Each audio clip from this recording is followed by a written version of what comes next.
শেখ হাসিনা সরকারের পতনের পর ৬ মাস পার না হতেই অন্তর্বর্তী সরকারের সঙ্গে বিশেষ করে শেখ হাসিনা বিরোধী আন্দোলনে প্রধান ভূমিকা রাখা ছাত্রদের সঙ্গে নির্বাচন সহ কয়েকটি ইস্যুকে কেন্দ্র করে এ সময়ের প্রধান রাজনৈতিক দল বিএনপির সঙ্গে দূরত্ব আরও প্রকট হয়ে ওঠার আভাস পাওয়া যাচ্ছে। বিএনপি মহাসচিব মির্জা ফখরুল ইসলাম আলমগীর এবং ছাত্র প্রতিনিধি হিসেবে সরকারে থাকা তথ্য ও সম্প্রচার উপদেষ্টা নাহিদ ইসলাম নির্বাচন ও নির্বাচন পরিচালনাকারী সরকার নিয়ে যেসব মন্তব্য করেছেন তাতে উভয় পক্ষের মধ্যে তীব্র মতপার্থক্যের বিষয়টি প্রকাশ পেয়েছে। বিশ্লেষকরা বলছেন, শুধু নির্বাচন বিষয়ক ইস্যুই নয়, বরং রাষ্ট্রপতিকে সরিয়ে দেয়া ও জুলাই বিপ্লবের ঘোষণাপত্র প্রকাশের উদ্যোগকে যেভাবে ঠেকিয়ে দিয়েছে বিএনপি,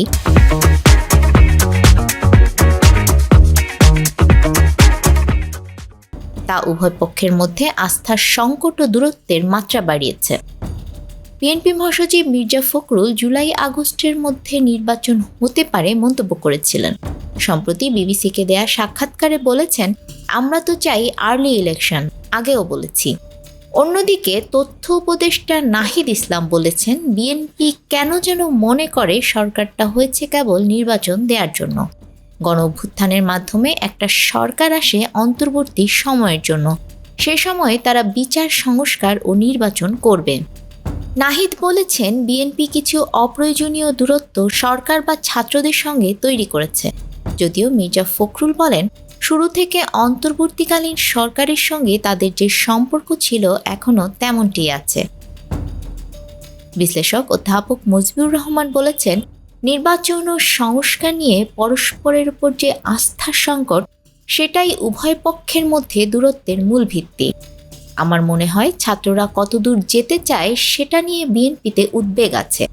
আবার ছাত্রদের মধ্যে উদ্বেগ আছে যে বিএনপি নির্বাচনে জিতে ক্ষমতায় আসলেও এখনকার সংস্কার কর্মসূচি পুরোপুরি বাস্তবায়ন করবে কিনা। নির্বাচনের সময় রাষ্ট্রপতি পরিবর্তন ও জুলাই ঘোষণাপত্র গত বছরের ৮ আগস্ট অধ্যাপক মোহাম্মদ ইউনূসের নেতৃত্বে অন্তর্বর্তী সরকার দায়িত্ব গ্রহণের পর থেকে বিএনপি দ্রুততম সময়ের নির্বাচনের জন্য একটি রোডম্যাপ দাবি করে আসছিল। কিন্তু প্রধান উপদেষ্টার প্রথম দুটি ভাষণে তা না থাকায় আক্ষেপও প্রকাশ করেছিল দলটি।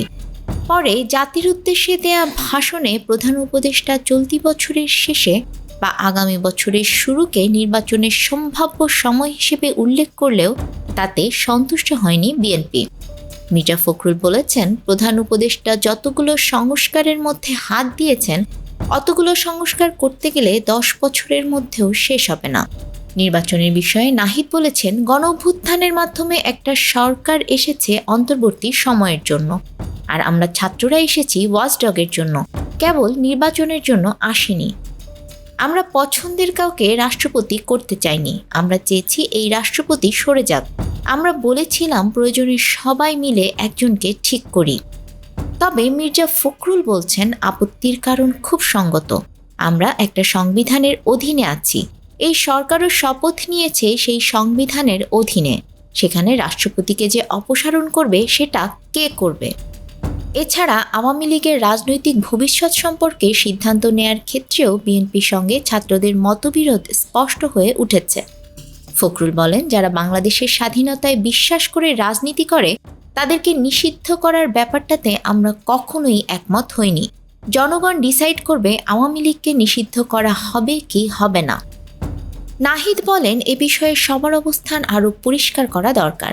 নিরপেক্ষ সরকারের নামে আওয়ামী লীগকে আশ্রয় দেওয়ার ষড়যন্ত্র হলে মানব না। আওয়ামী লীগকে পুনর্বাসন ও নির্বাচনে অংশ নেওয়ার ব্যবস্থা করানোর জন্য দেশি বিদেশি ষড়যন্ত্র চলছে। বিএনপি মহাসচিব বলেন, ছাত্র আন্দোলনের নেতারা কোনো রাজনৈতিক দল গঠন করলে সরকার থেকে বেরিয়ে এসে সেটা করা উচিত। তার জবাবে নাহিদ বলেছেন, সরকারে থেকে কেউ নির্বাচনে অংশ নেবে না। কেউ নির্বাচনে অংশ নিতে হলে একটা নির্দিষ্ট সময়ের আগেই সরকার ছেড়ে দেবে। নিউজ ডেস্ক, আমাদের সময়।